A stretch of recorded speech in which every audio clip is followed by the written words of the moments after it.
one woman who I always see align with truth and with self-love is our very special speaker today. And she has taught me so much about self-love and how when you move through the world rooted in a place of loving yourself and cultivating a relationship with your spirit and worshiping yourself, that the landscape of your internal becomes a direct reflection of the landscape of your external. This is the queen of teaching about self-love, about self-worship, about harnessing and embracing your wildness and your authenticity. So it's my pleasure to introduce our wild woman herself, Rachel Pringle.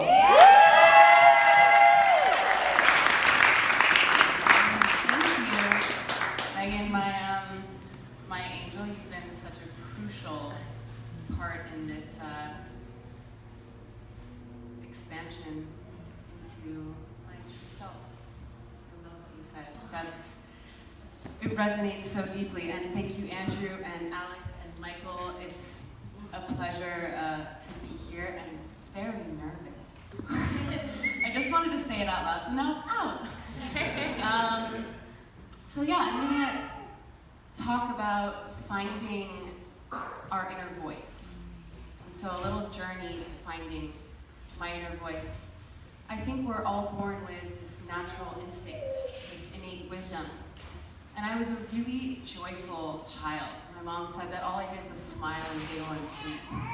And yeah, and eat, which is what I do now.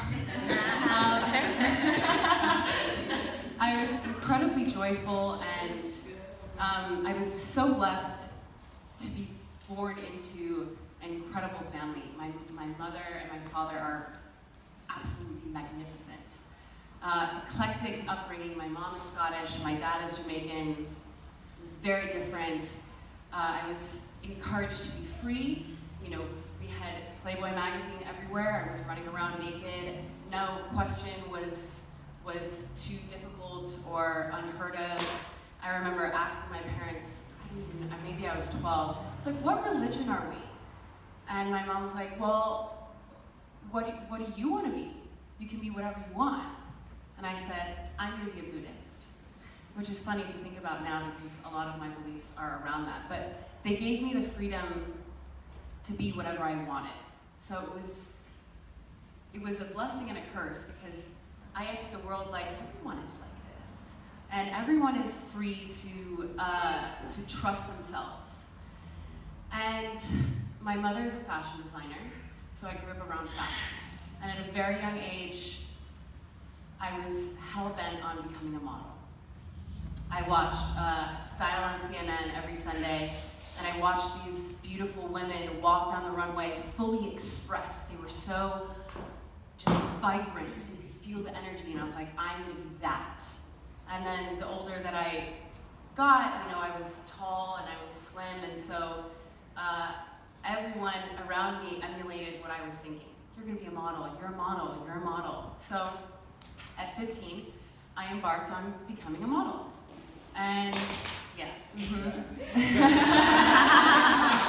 Perfect timing. Exactly. It's a blessing and a curse, man. And it was amazing because my instinct of being fully expressed was what came out. I was really, really good at being a model. I loved being on the runway. I loved taking photographs. It allowed me to be all the different versions of myself. My first photo shoot, I did a really great job in a sense of everyone was like, oh my God, this is your first shoot? Wow, this is amazing. And the question that I asked the photographer at the end of the shoot, I was 15. I was like a stick. I asked him, do you think I need to lose weight? And he looked at me and he looked me up and down and he said, no, where you're at right now is great. So at that moment, implanted in my brain was, I can't change where I am right now. So I embarked on, again, before this I was a star soccer athlete. I didn't think about food or anything besides loving my vessel, because all I did was move like all the time. I didn't even think about it. I was just always in appreciation and worship. And then all of a sudden, these outside thoughts imprinting. And it was like, oh, you can't eat this, you can't eat that, and you can't drink alcohol, and you can't eat avocado, and you can't do this. And then when I was 17, at the height of my soccer career, I decided to quit soccer because we were afraid that my thighs would be too muscular for modeling. And I remember that moment of calling my soccer coach and being so sad because it was my freedom. But I said, you know what, I want this so bad, so let me do it.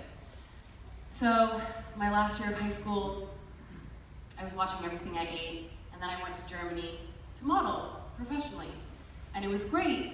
And I was put into a house with these two other models.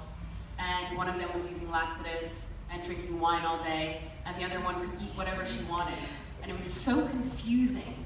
And eventually, to make it a little shorter, I modeled, I stopped because I just wanted to drink beer and eat pizza and be like all my friends.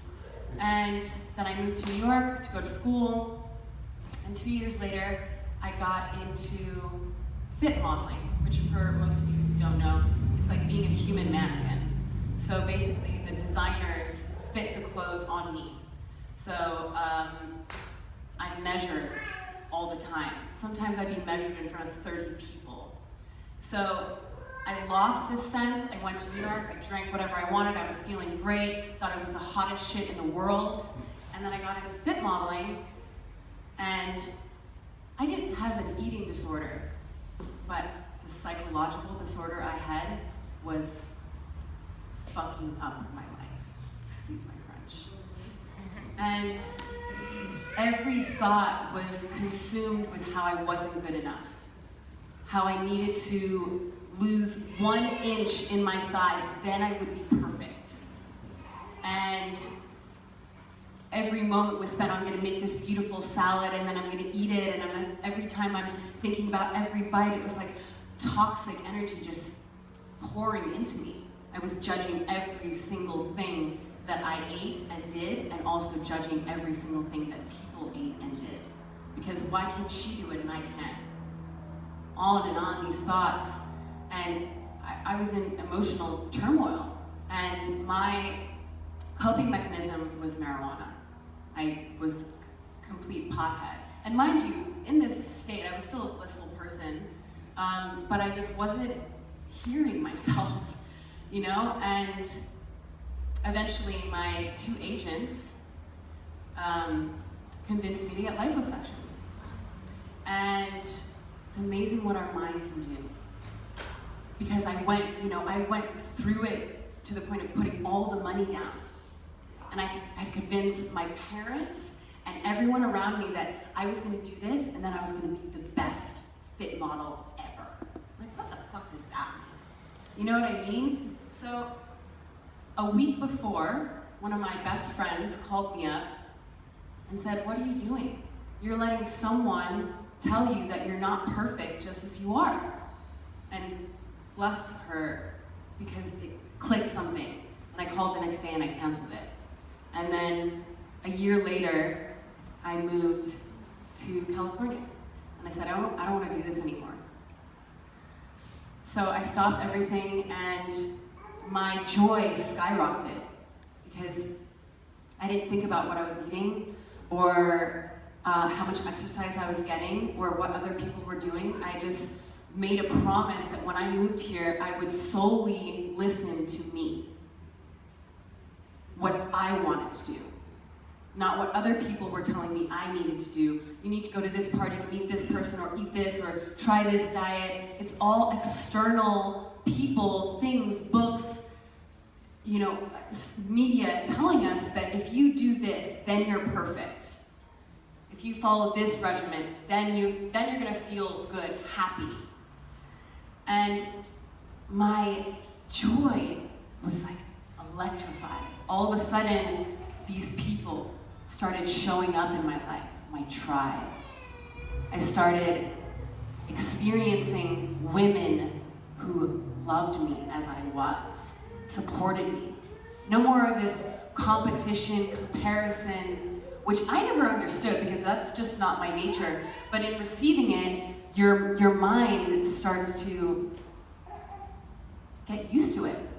I would look at people and I'd have these thoughts. I'd be like, that's not me. Where is this coming from?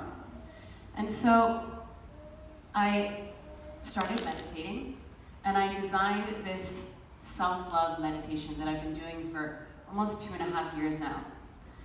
And it was a combination of many different meditations that I had learned, and the main difference was that I was just listening to my intuition. And I was focusing on, number one for me was loving my vessel and being in such deep worship and devotion to this magnificent vehicle that takes us everywhere that we want to go. And like I said, I'm a pretty joyful person. Even when I was going through this psychological thing, I was still seeing the light always. And when I started doing this, so much emotion came out. It was like, oh my God, I'm loving myself for the first time. All of myself. I'm dictating my thoughts, which dictate my beliefs, which dictates my world. I finally realized that I'm the creator of everything. And it was this wave of like, oh, I'm here again. And then I actually got back into fit modeling. And this is the best part. It's a great job, because this journey to self was the best journey ever. I'm very grateful. Nothing is by accident. And I work for a client now who, the head of this division, is my old client from New York. And he came over, and he's fitting on me, and he tapped my legs, and he said, "Did you do it?" And I said, "No." He said, "What did you do?" And I said, "I'm happy." And the interesting thing is that I like to think about now is that in terms of measurements, are actually not different than when I was in New York, but my energy is different. My energy shows up in a completely different form in my body, because there's never a moment where I'm not in appreciation. There's never a moment where I look to someone else, and if a thought comes up, I say, "No, you're beautiful." And I've reprogrammed my mind to serve me instead of enslave me. Because our inner dialogue is truly what creates our world. How you see yourself is how everyone sees you. Exactly as you said today, you need validation. The moment that you ask for it, you're not really getting it, but when you validate yourself, when it is cultivated from within you, everyone else follows suit. It's the catch-22 that exists. The missing link is you.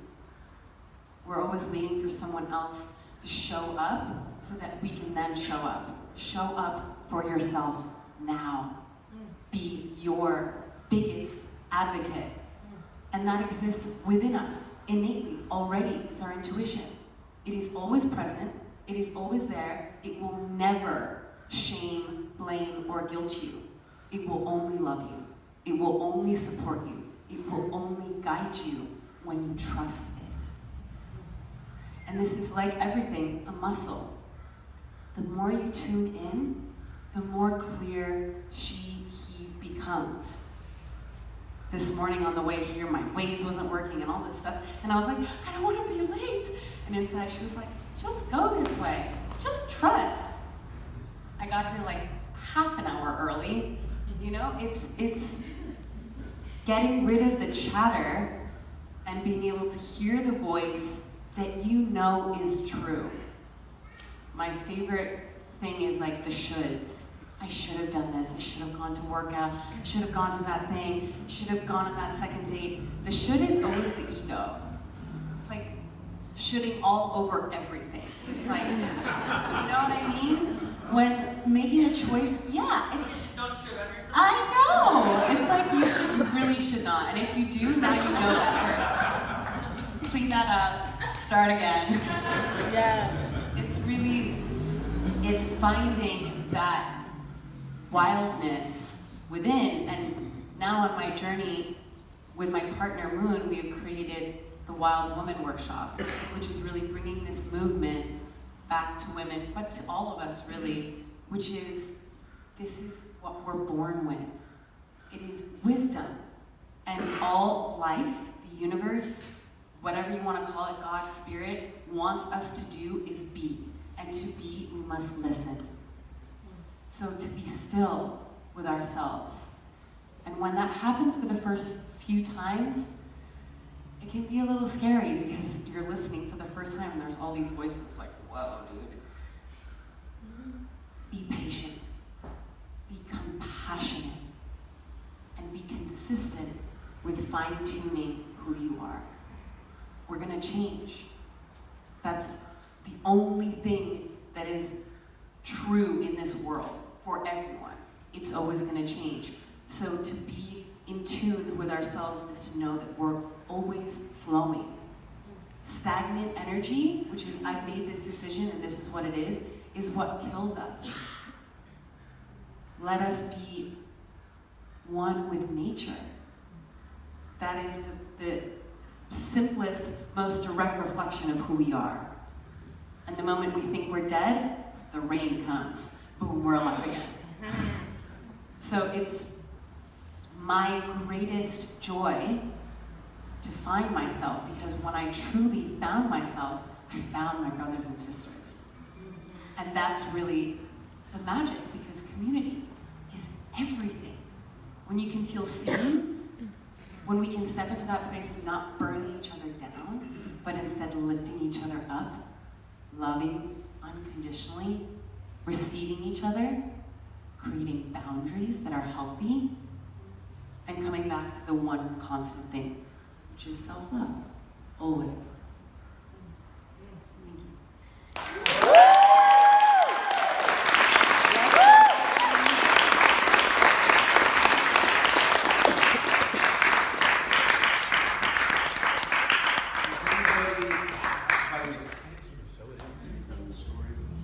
Anybody have any questions? When's your next workshop? Yes, clear. The workshop, for all the women here, the workshop is epic. And Yes! it is a journey into our wild self, and we hold a container for you to be free.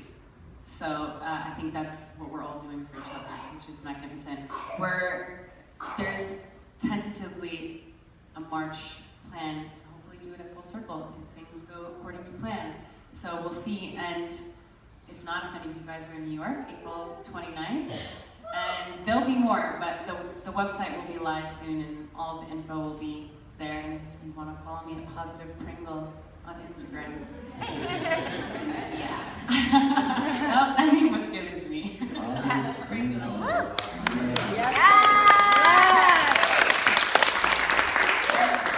We'll be sure to put that out on a newsletter as well, so if anyone here has not signed up, if you can sign up for a newsletter, you'll get that information.